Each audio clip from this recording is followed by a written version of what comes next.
dan semua makhluk yang berkumpul itu mengalami huru-hara mahsyar yang sangat dahsyat dan tidak tahu kapan penyelesaiannya ini berakhir. Sehingga di dalam hadis disebutkan bahwa manusia datang kepada Nabi Adam alaihissalam. Nabi Adam dimohon oleh anak cucunya untuk bertanya kepada Allah, untuk minta pertolongan kepada Allah menghadapi suasana huru-hara padang mahsyar. Nabi Adam pun di situ berkata bahwa Nabi Adam tidak patut memberikan pertolongan. Nabi Adam merasa dirinya pernah berbuat dosa kepada Allah Subhanahu wa taala, yaitu memakan buah khuldi. Jadi ujar Nabi Adam, orang yang seperti aku yang pernah membuat marah Allah tidak patut di sini minta pertolongan kepada Allah Subhanahu wa taala. Coba datang kepada Nabi Nuh, karena dia awal rasul yang diutus ke muka bumi. Manusia datang lagi kepada Nabi Nuh. Nabi Nuh pun demikian berkata, aku tidak patut meminta kepada Allah, aku tidak patut menolong kalian, karena aku pun juga berbuat dosa kepada Allah. Dosa yang kau perbuat adalah, kata Nabi Nuh, mendoakan seluruh orang kafir agar dibinasakan oleh Allah Subhanahu wa taala. Dan itu sudah dikabulkan Allah.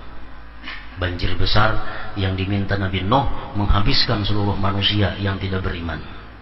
Dan itu ujar Nabi Nuh, satu perbuatan yang tidak pantas aku lakukan. Coba datanglah kalian kepada Nabi Ibrahim. Datang lagi manusia kepada Ibrahim alaihissalam. Ibrahim pun demikian.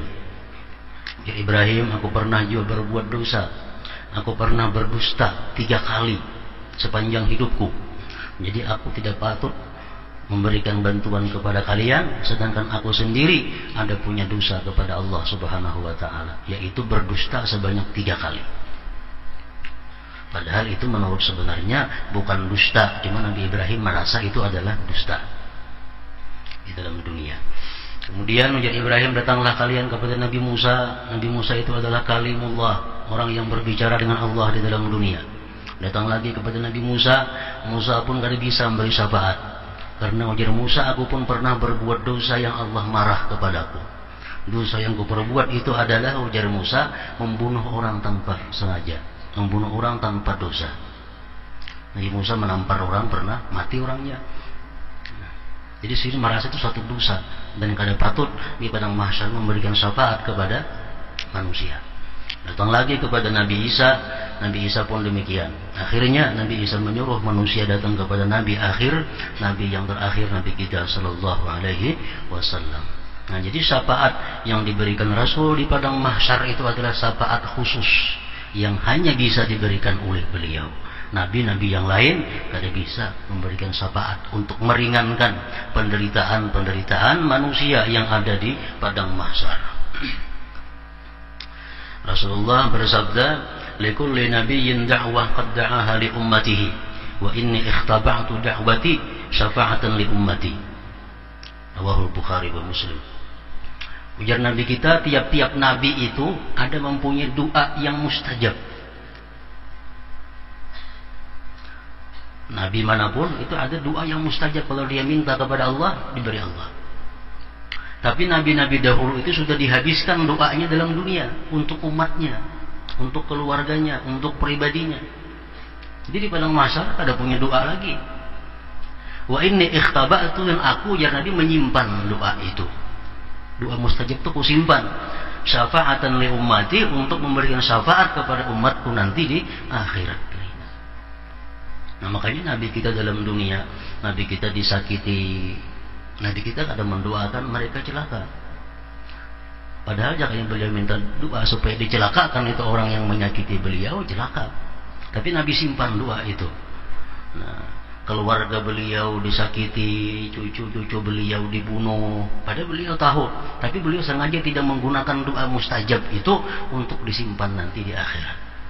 Nah, jadi artinya Rasulullah ini satu-satunya Nabi yang mengorbankan dirinya, yang mengorbankan keluarganya, yang mengorbankan anak cucunya di dalam dunia demi umatnya karena di akhirat itu. Inni ikhtaba'tu, dan aku menyimpan dakwati, doaku itu, di ummati, bagi umatku, Syafaatan li ummati, syafaat bagi umatku. Macam Sayyidina Hasan diracuni oleh orang Islam, Sayyidina Husain dibunuh, dipanggal kepalanya. Padahal Nabi kita sudah beritahu oleh Jibril. Nanti waktu Nabi kita mengasuh Sayyidina Husain, datang Jibril, wahai Muhammad, ini nanti cucumu akan dibunuh oleh umatmu. Nabi kita kadang berdoa kepada Allah agar jangan dibunuh. Doa mustajab beliau itu ada, cuma beliau simpan nanti di akhirat untuk seluruh umatnya. Kemudian syafaat yang kedua untuk memasukkan sekelompok manusia ke dalam surga tanpa hisab. Orang ini mestinya dihisab dahulu. Tapi karena orang ini dapat syafaat Rasulullah, tanpa hisab dia masuk surga. Ada sebagian manusia yang dapat syafaat itu. Syafaat ketiga diberikan kepada orang-orang yang memasuki neraka sehingga mereka tidak jadi memasukinya. Orang ini dihisab sudah.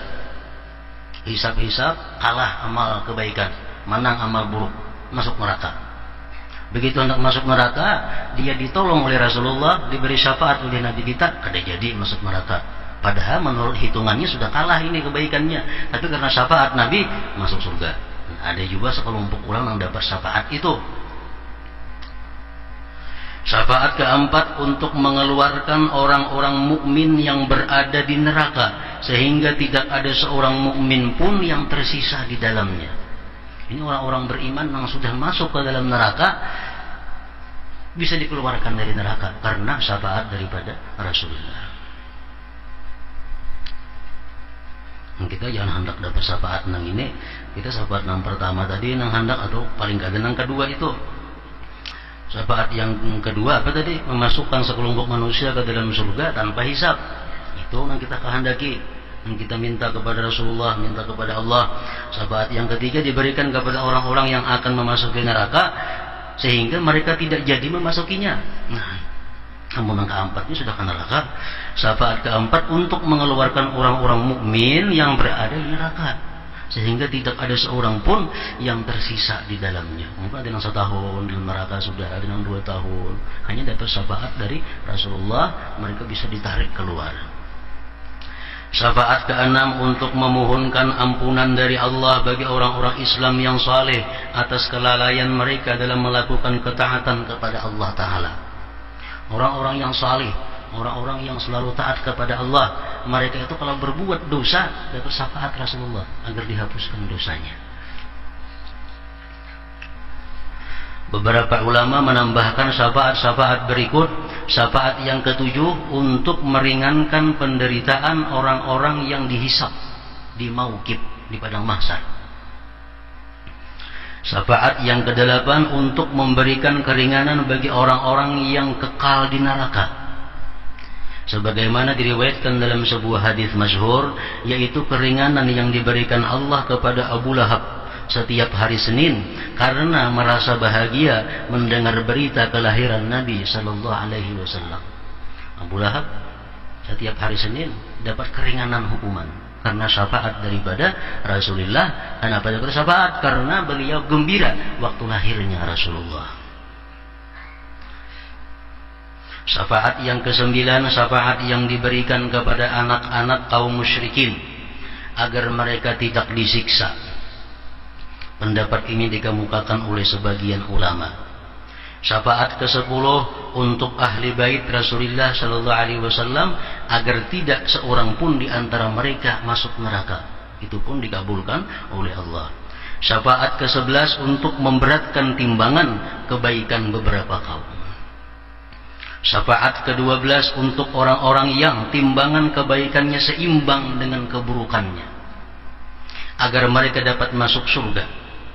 Sebagian ulama mengatakan bahwa mereka adalah ashabul a'rab.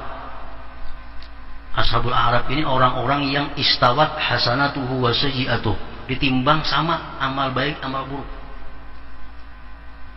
Sudah sama lalu ditempatkan di a'rab. Kalau orang itu disebut ashabul a'rab. Nah, jadi mereka ke surga kada, ke neraka kada. Akhirnya mereka masuk surga karena syafaat Rasulullah sallallahu alaihi wasallam. Syafaat ke-13 yang diberikan untuk meringankan siksa kubur. Dalilnya adalah hadis yang menceritakan tentang bagaimana Rasulullah sallallahu alaihi wasallam meringankan siksa dua penghuni kubur. Rasulullah berjalan di Madinah melewati dua kubur. Beliau berkata dengan sahabatnya, "Wahai sahabatku, tahukah engkau bahwa yang di dalam dua kubur itu sedang disiksa? Satu disiksa karena suka anjur atar, yang satunya disiksa karena pembarang bakami." Pembarang bakami itu artinya apa? Bakami di sembarang tempat termasuk, atau bakami bebasuh pada berasi.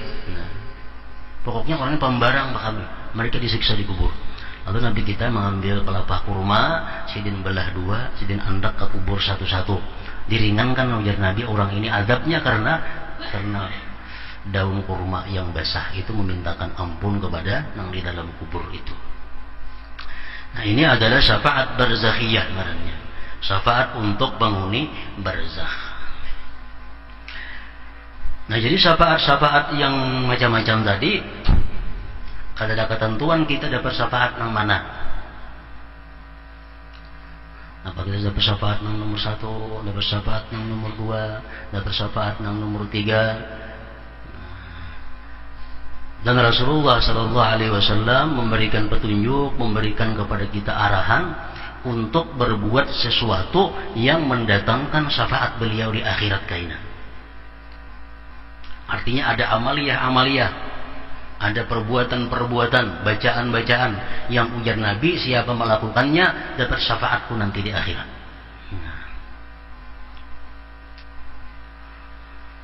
Rasulullah bersabda, "As'adun nas bi syafaati man qala la ilaha illallah khalisan min qibali nafsi." Rawahul Bukhari.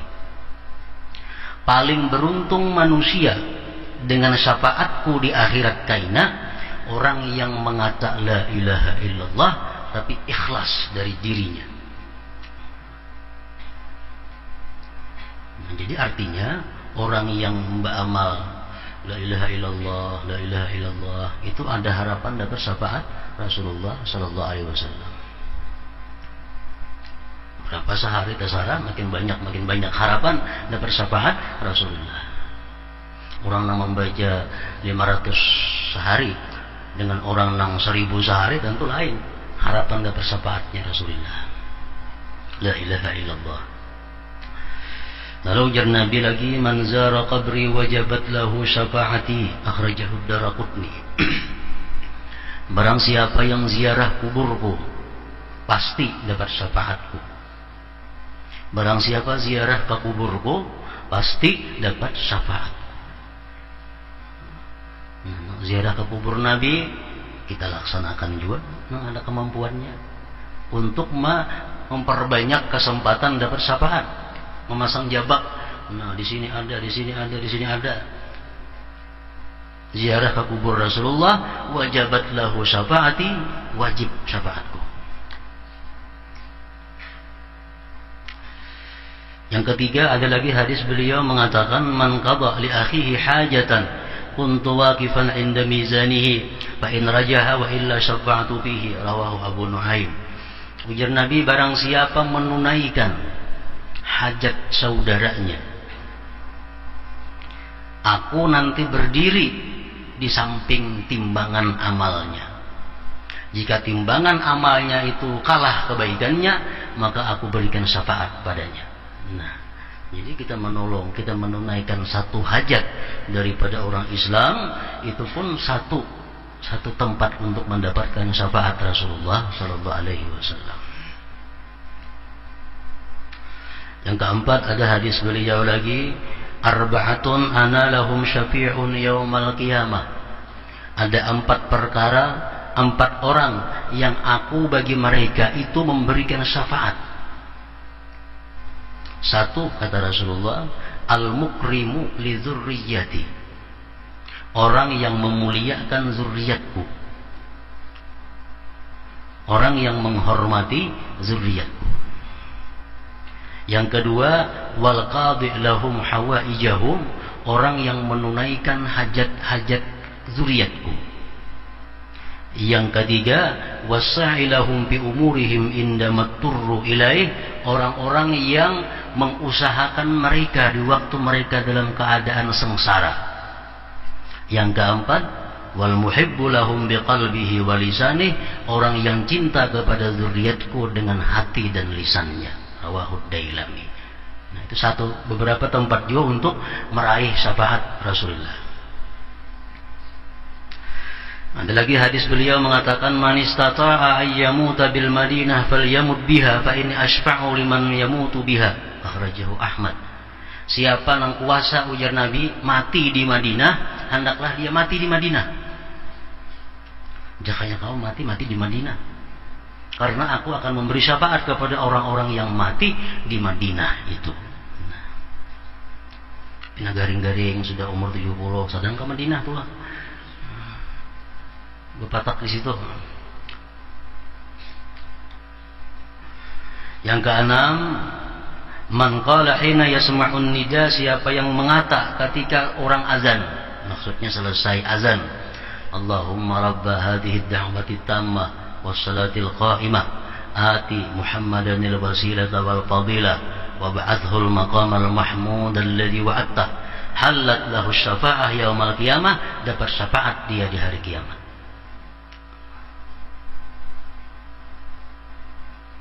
Wah, aja semua untuk kita menggawi, paling-paling mati di Madinah, di sana belum tentu lagi.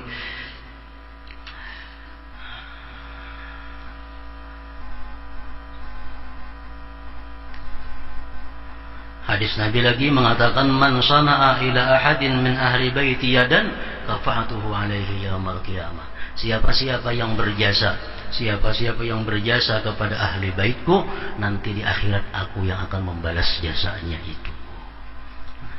Rawahu Ibnu Asakir.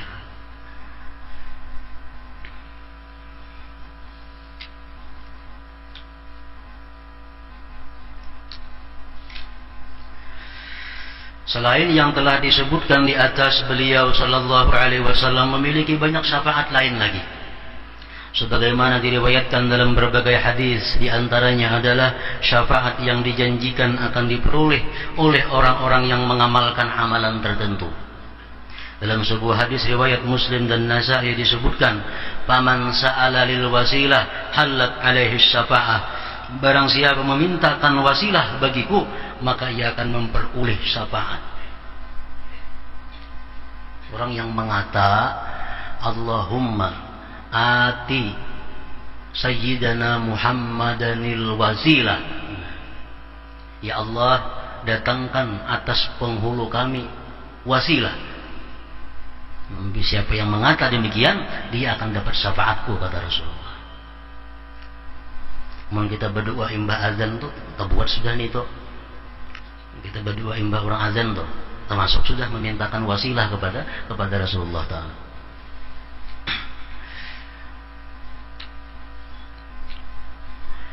Barang siapa memintakan al-wasilah bagiku, maka ia akan memperoleh syafaat. Dalam riwayat lain disebutkan, man shalla ala Muhammadin, siapa bersalawat atas Muhammad, wa qala, dan dia berkata, Allahumma anzilhul maq'adal muqarraba minka yaumal qiyamah wajabat lahu syafaati.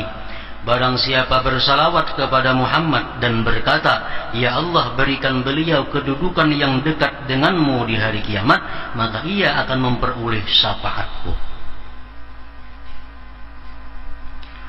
Berselawat dahulu sekali, Allahumma sholli ala sayyidina Muhammad, Allahumma anzilhu maq'adal muqarraba minka yaumal qiyamah. Allahumma anzilhu maq'adal muqarraba minka yaumal qiyamah. Allahumma anzilhu maq'adal muqarraba minka yaumal qiyamah. Wajabat lahu syafaati, pasti dia dapat syafaat.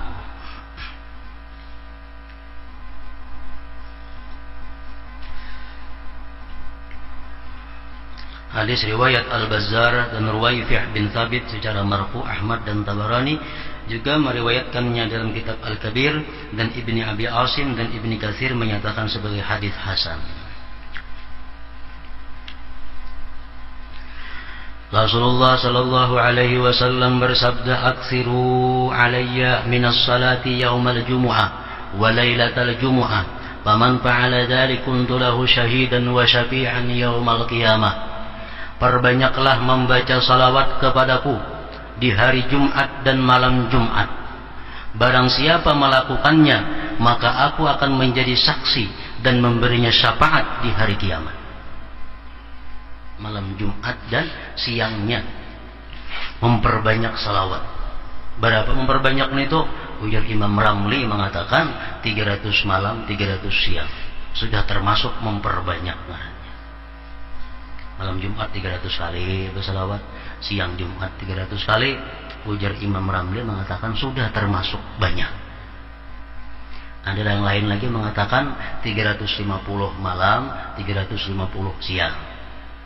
Ada lagi ulama yang mengatakan 700 malam 700 siang.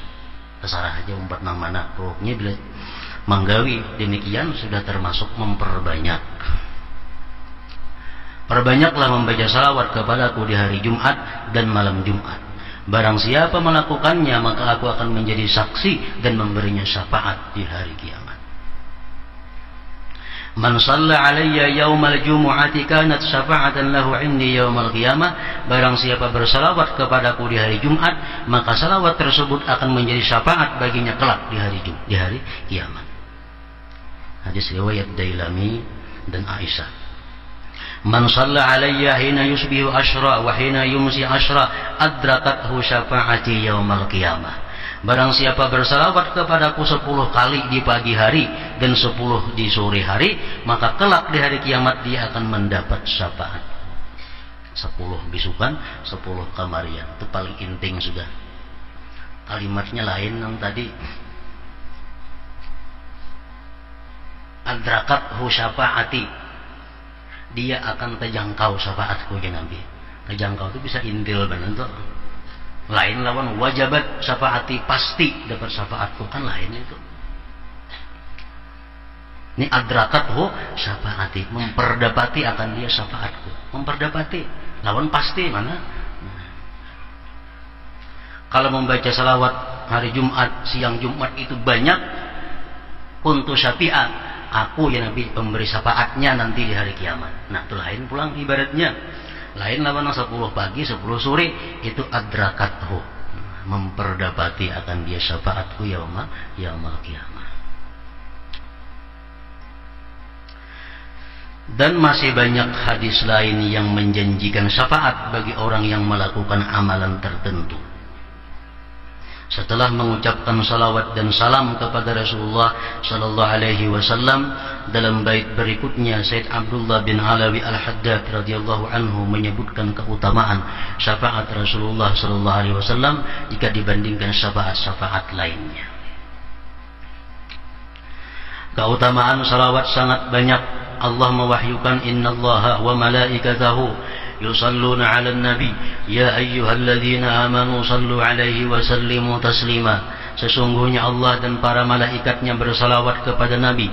Wahai orang-orang yang beriman, bersalawatlah kepada Nabi dan ucapkanlah salam penghormatan kepadanya. Jadi mesti ada salamnya.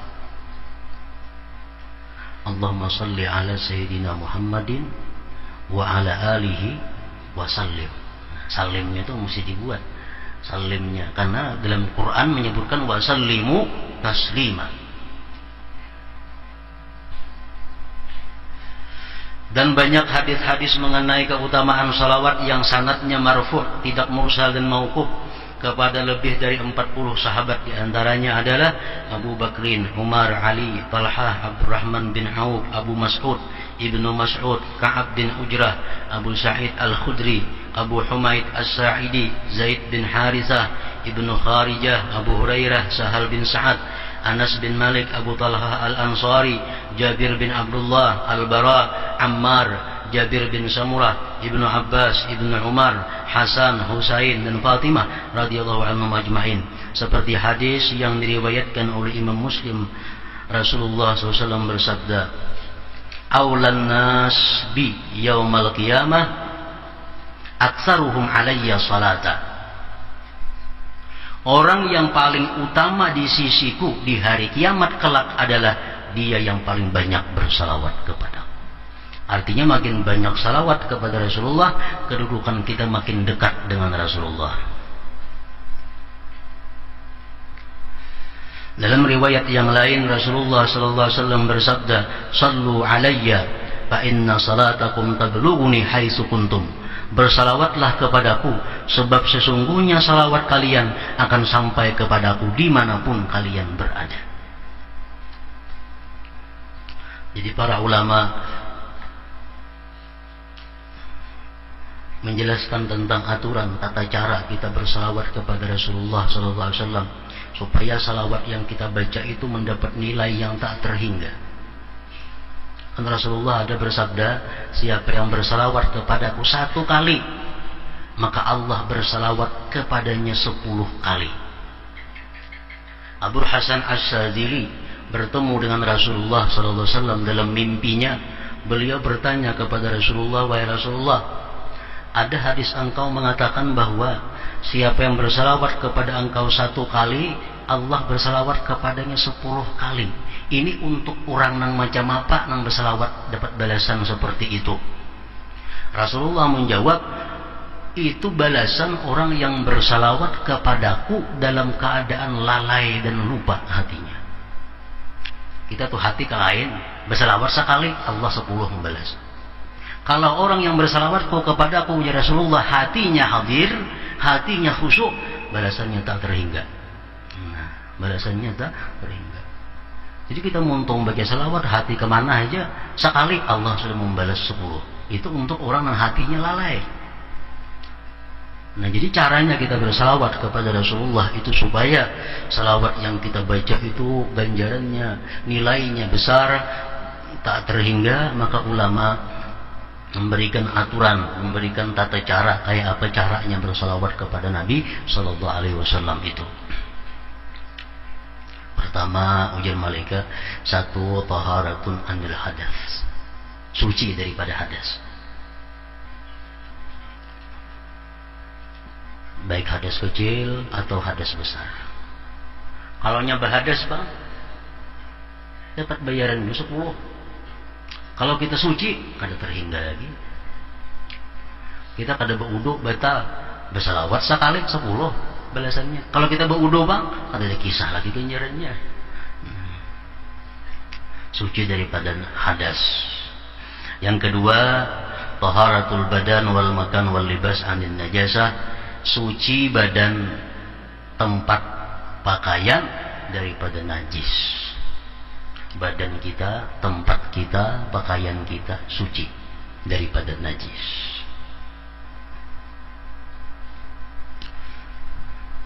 Yang ketiga, libasun laikun yuwari auratah,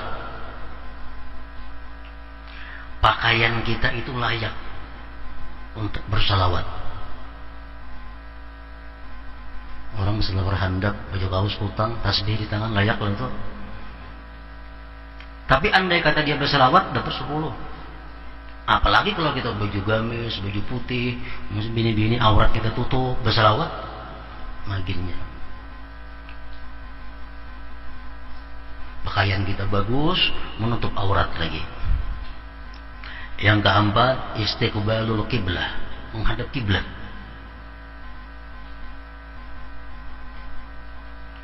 Yang kelima, julusul mutmainnun, duduk yang tenang, duduk yang tentram. Hendak duduk tawarruk, hendak duduk iftirash, hendak duduk tarabuh, basila, terserah ya. Pokoknya dicari ketenangan. Kemudian tarkul ajalah. Yang keenam, meninggalkan bersegera. Jangan ancap bersalawatnya itu, kayaknya ada buku berluas lagi. Timbul matnya aja lagi. Awalnya kadang-kadang lagi mat Muhammad. Tarkul ajalah, meninggalkan ajalah. Yang ketujuh, syai'un minat tib, ada harum-haruman di sekitar kita. Pakaian kah harum, ruangannya kah harum. Yang kedelapan, ikhtiaru afdal siyaq, memilih yang paling afdal sigat salawat. Salawat ini banyak macamnya, beribu-ribu macam salawat ini. Kita pilih yang paling afdal sigatnya, sigat salawat yang paling disukai Allah dan Rasul.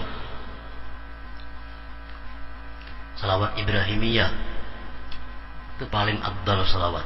Allahumma salli ala sayyidina Muhammadin wa ala ali sayyidina Muhammadin kama sallaita ala sayyidina Ibrahim wa ala ali sayyidina Ibrahim wa barik ala sayyidina Muhammadin wa ala ali sayyidina Muhammad kama barakta ala sayyidina Ibrahim wa ala ali sayyidina Ibrahim fil alamin innaka Hamidum Majid. Nah, itu selawat yang paling afdal. Kita pilih selawat yang paling afdal sigatnya. Nah, 8 macam itu adab zahir. Amun asa kepanjangan tadi salawatnya 1000, banyak banget itu. Di dalam kitab Taqribul Usul disebutkan cukup sekali di awal, sekali di akhir. Nah, jadi kita baca salawat, Allahumma salli ala sayyidina Muhammadin wa ala ali sayyidina Muhammad kama sallaita ala sayyidina Ibrahim wa ala ali sayyidina Ibrahim wa barik ala sayyidina Muhammad wa ala ali sayyidina Muhammad kama barakta ala sayyidina Ibrahim wa ala ali sayyidina Ibrahim bil alamin innaka Hamidum Majid. Assalamu alayka ayyuhan nabiyyu wa rahmatullahi wa barakatuh. Allahumma salli ala sayyidina Muhammad wa ala ali sayyidina Muhammad. Allahumma salli ala sayyidina Muhammad. Sampai berapa kita hendak lagi? Nang diperbanyak itunya aja lagi. Allahumma salli ala sayyidina Muhammad wa ala ali sayyidina Muhammad. Allahumma salli ala sayyidina Muhammad wa ala. Kayaknya penutupnya pulang. Yang panjang tadi pulang salawatnya. Nah, itu disebutkan dalam kitab Taqribul Usul. Atau salawat ummi bisa juga. Allahumma salli ala sayyidina Muhammadin nabiyil ummi wa ala alihi wa sallim. Itu yang diperbanyak. Tapi awalnya salawat Ibrahimiyah dulu sekali. Assalamu alayka ayyuhan nabiyyu wa rahmatullahi wa barakatuh sekali. Hanya salawat yang banyak. Berapa hendak itu salawat yang hendak. Nah, mengenai mengucap sayyidina atau kada bersayyidina itu khilaf ulama. Ada yang mengatakan lebih baik kalau salawat itu salawatnya dari Rasulullah, jangan bersayyidina, karena kita membaca yang aslinya. Jadi Allahumma salli ala Muhammadin wa ala ali Muhammad kama sallaita ala Ibrahim wa ala ali Ibrahim wa barik ala Muhammad wa ala ali Muhammad kama barakta ala Ibrahim wa ala ali Ibrahim. Kada bersayyidina. Udah sebagian ulama lebih baik itu daripada dibuat sayyidina. Ada lagi pendapat ulama yang mengatakan lebih baik berbuat sayyidina. Alasannya kenapa? Karena berbuat sayyidina itu pertama kita beradab, yang kedua takzim, membesarkan Rasulullah sallallahu alaihi wasallam.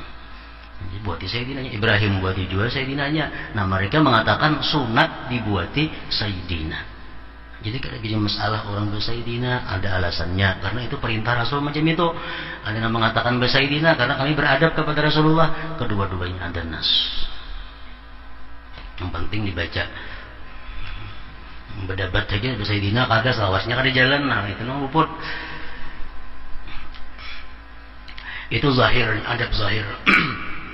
Kemudian lagi ada 2 macam adabul batin, adab batin. Waktu membaca salawat itu pertama ikhlas lillahi ta'ala, karena Allah. Salawat ini perintah Allah. Innallaha malaikatahu yusalluna 'alan nabi ya ayyuhalladzina amanu sallu 'alaihi wa sallimu. Jadi aku bersalawat ini melaksanakan perintah Allah. Nah, yang kedua hudurul qalbi, hadir hati. Allahumma itu apa artinya? Hati kita kaum baca tuh. Salli apa maksudnya? Ala apa artinya? Muhammadin apa artinya? Nah, jadi kalau kita muntung kita membaca Allahumma salli ala sayyidina Muhammad, tapi hati kita memaham menghadirkan itu, namanya hadir hati kita.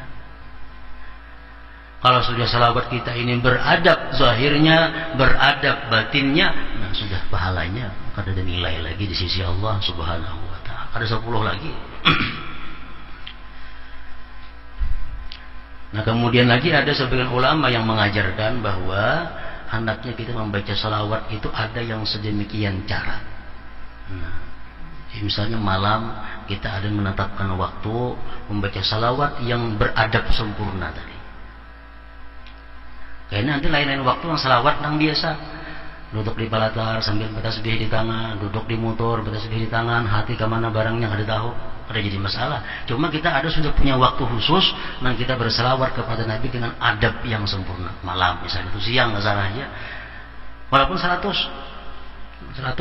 selawat nang bujur-bujur, kayaknya sambil 100-nya nang ambil berdiri kah, berduduk kah, berabah kah, ambil bisa pindah kah, jadi masalah lagi.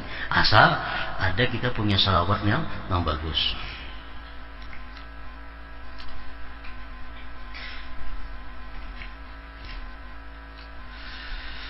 Bersalawatlah kepadaku sebab sesungguhnya salawat kalian akan sampai kepadaku dimanapun kalian berada.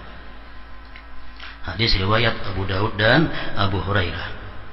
Ma min ahadin yusallimu alayya illa raddallahu alayya ruhi hatta arudda alaihi salam. Tidak seorang pun mengucapkan salam kepadaku kecuali Allah mengembalikan rohku kepadaku sehingga aku dapat menjawab salamnya.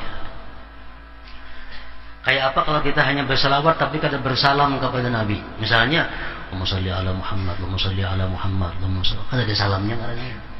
Salawatnya aja, Allahumma shalli ala Muhammad, Allahumma shalli ala Muhammad, Allahumma shalli ala Muhammad. Nah, menurut pendapat Imam Nawawi mengatakan itu adalah makruh. Makruh.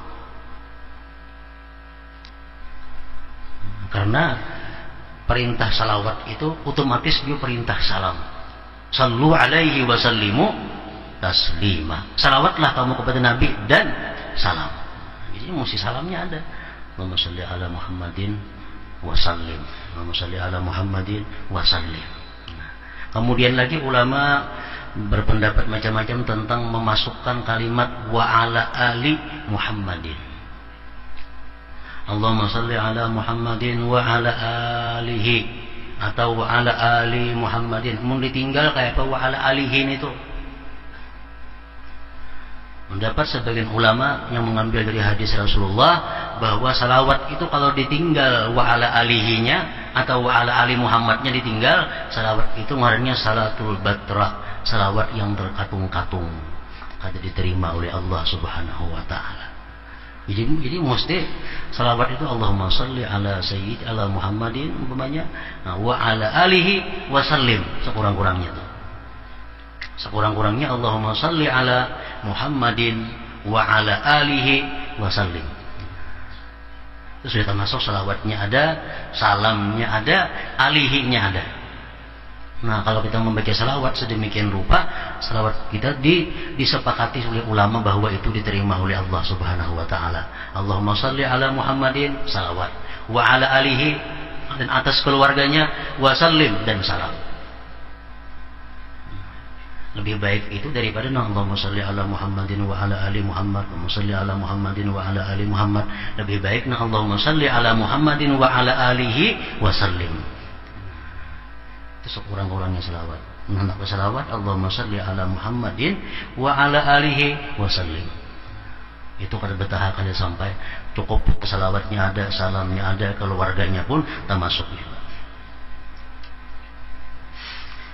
Kembalinya roh yang dimaksud dalam hadis ini adalah kembalinya kemampuan untuk berbicara atau sesuatu dari keadaan-keadaan roh. Sebab sesungguhnya Rasulullah sallallahu alaihi wasallam itu hidup. Dimanapun kita mengucapkan salam kepada beliau, nah beliau akan menjawab salam kita itu. Dan Rasulullah sallallahu alaihi wasallam bersabda,